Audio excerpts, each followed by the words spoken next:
पत्रकार ही क्यों बीच में बोलूंगा? आपको ऐसा लग रहा है कि आपके प्रति यहाँ बैठ के हम लोग षड्यंत्र रच रहे हैं? ऐसा है नहीं प्रभु, ऐसा है। इस पेशे को भड़वागिरी कहते हैं। गोविंद चिल्ला मत। नहीं हमारे क्यों रचेंगे, क्यों रहे? मुझे ये लग रहा है मैं अपनी बात ही कर रहा था, क्योंकि उनको भाई साहब को बोलना था, कोई बीजेपी वाले बोल रहे थे, तो उनको आपने बोलवा दिया, सबको बोलते रहे, मैं तो बैठा हुआ हूँ। मैंने ना कांग्रेस को बुलाया ना बीजेपी को बुलाया। जो आदमी आपने कैसे पता लगा दिया? मैं तो मेरा मानना सारे पत्रकार हैं, पता नहीं, मुझे तो लगा उनकी बात से मुझे लगा कि कोई बीजेपी वाले बैठे हैं, मुझे तो दिखाई नहीं पड़ रहा है। अभी पता था भाई, अभी पता था, अभी तूने गाड़ में उंगली किया ना, अभी पता था। आप मुझे बोलने दीजिएगा कि नहीं? आप मुझे बोलने दीजिएगा कि नहीं? अगर नहीं बोलने दे रहे तो मैं जा रहा हूँ। क्या हो गया? मैं ये कह रहा हूँ कि जब मैंने कांग्रेस का नाम नहीं लिया, आप प्लीज आप बोलने दीजिए मुझे। मैं बोल रहा हूँ कि जब आप लोगों ने कांग्रेस की बात छुड़ी, मैं तो बात कर रहा हूँ विपक्ष की। वहाँ कोई साहब बोलने लगे ये तो कांग्रेस को सोच रहे हैं, राहुल गांधी। मैंने तो ये क्यों ऑब्सेस्ड है? ये बीजेपी वाला ही ऑब्सेस्ड हो सकता है राहुल गांधी से, मैं नहीं होता हूँ। मैं काहे के लिए होऊंगा? मेरा कहना था विपक्ष की बात, वो राहुल गांधी की बात करने लगे। अरे भाई बात हो रही है कि अंदर से खतरा है मोदी को। मोदी इसलिए भी डरते हैं कि आज की डेट में मोदी उस स्थिति में नहीं है।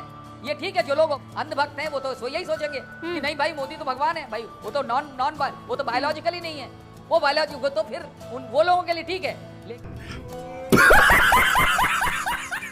लेकिन बाकी आप सोचिए तो आज की डेट में अगर जो बात उठेगी तो अंदर से भी डिसेंट की वॉइसेस उठने लगी। जिस तरह आरएसएस के चीफ ने कहा, और बीजेपी में तो ऐसा नहीं है। जो बात हो रही है ऑल्टरनेटिव बीजेपी के अंदर की बात कर रहे हैं, बाहर की बात नहीं कर रहे हैं। आप लोग ऑब्सेस्ड हैं बाहर से, पता नहीं क्यों। आपने ये क्यों मान लिया है कि बीजेपी में कोई काबिल आदमी नहीं है जो मोदी को रिप्लेस कर सकता है? ये आपने क्यों सोच लिया है? ये तो हम लोग सोच सकता है डेमोक्रेसी में। आपको लग रहा है आप नहीं कह रहा हूँ कि वहाँ पर और लोग नहीं हैं। एंकर हैं, आप जर्नलिस्ट हैं, आप एंकर हैं, आप जर्नलिस्ट हैं। मुझे अपने घर जाना है, मुझे घर जाना है।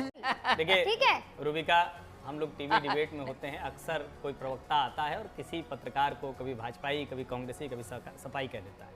लेकिन शरद जी का ये व्यवहार बड़ा विचित्र है कि समीर जी अगर कोई पॉइंट ऑफ व्यू रख रहे हैं तो वो उनको भाजपाई लगा। ये बड़ा शर्मनाक तरीका है और इतने वरिष्ठ पत्रकार से उम्मीद नहीं की जाती है। आपको भी कोई कुछ बोल दे, समीर चौगानकर ये भाषा बड़ी अच्छी है, बड़ी अच्छी भाषा है। पत्रकार से सतीश जी ने एकदम अलग बोला, तो इसका मतलब थोड़ी नहीं मैं उनको कहूं या मुझको वो कहने लगे। और अगर पत्रकार होते हुए इतना सामान्य मर्यादा का पालन नहीं कर सकते हैं तो संकट कुछ है। आपको हमेशा करनी चाहिए बात करते हैं। नहीं, ये आप किसी को बैठ के टीवी पर सेट 50 बार बोल रहे हैं, पढ़ने निकले वाले छात्रों को राजनीति से दूर रहना चाहिए। हैं? पढ़ाई लिखाई में ध्यान लगाओ, IAS बनो और देश को संभालो। सर्टिफिकेट दे देंगे।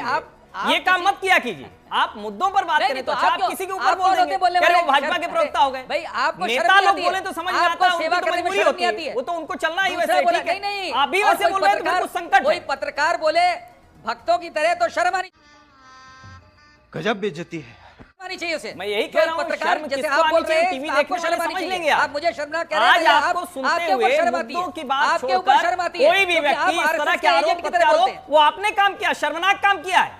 आपको इसमें माफी मांगनी चाहिए। किसी भी पत्रकार को आप कुछ भी बोल देंगे, आपको शर्म आनी चाहिए। व्यवहार मत किया कीजिए। अरे यार हर्षवर्धन, आपको शर्म आनी चाहिए, आपको शर्म आनी चाहिए।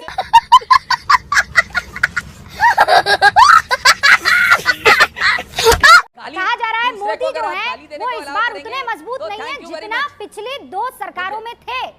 ये दिखाई दे रहा है। वो प्रेशर टैक्टिक सदन जो चला था उसमें साफ तौर पर दिख गया है। भक्तों को नहीं दिख रहा है। जो भक्त पत्रकार हैं हर्षवर्धन, वो नहीं मान रहे हैं। अरे सर चुप हो जाइए, कोई भक्त पत्रकार नहीं है यहाँ पर। निश्चित रूप से ऐसे बहुत सी शब्दावली है जो संख्या के दृष्टिकोण से देखें तो जहां एक पार्टी को 303 सीटें बंद कीजिए सर, ये शब्दावली ठीक नहीं है, ठीक नहीं है। और अब 240 सीटें हैं तो वाह दीदी, वाह दीदी, दीदी वाह दीदी, दीदी मजबूत नहीं है संसद में। और अगर पार्टी उतनी मजबूत नहीं है जितनी 2019 में थी, 303 सीटें आज 240 सीटें, तो पार्टी का नेता उतना मजबूत तो कतई नहीं हो सकता जितना 2019 में था। निश्चित रूप से मजबूती में कमी तो जरूर आई है संख्या के बल के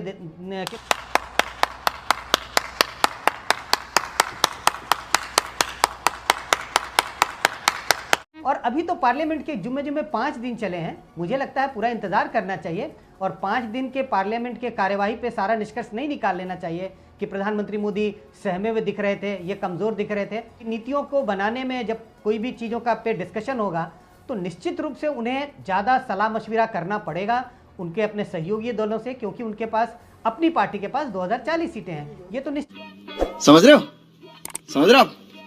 ना? निश्चित है पार्लियामेंट के में जिस तरह से कार्रवाई होती रही है उसके तौर तरीकों में परिवर्तन होने की गुंजाइश साफ साफ दिखाई पड़ती है। ओके, सतीश जी और उसके बाद समीर जी। देखिए बात ये है ना, देखिए हम लोगों को यहाँ विश्लेषण के लिए यहाँ बैठना चाहिए ना, अपनी अपनी बात अपनी अपनी आइडियोलॉजी थोड़ी ना बताने। देखा आपने लापरवाही का नतीजा है। एकदम बात करिए, सीधी सी बात है कि ये सच्चाई है कि एक एनडीए की सरकार है, मोदी की जो सरकार 3 वाली है, ये एनडीए की सरकार है, तो वो तो एक रहेगा ना, उनके नेचर में भी परिवर्तन नजर आ रहा है। वो जो बोल रहे हैं कम बोल रहे हैं, बीजेपी वाले भी आजकल थोड़ा कम। वाह क्या सीन है, वाह क्या सीन है। खत्म, bye bye, tata, goodbye, गया।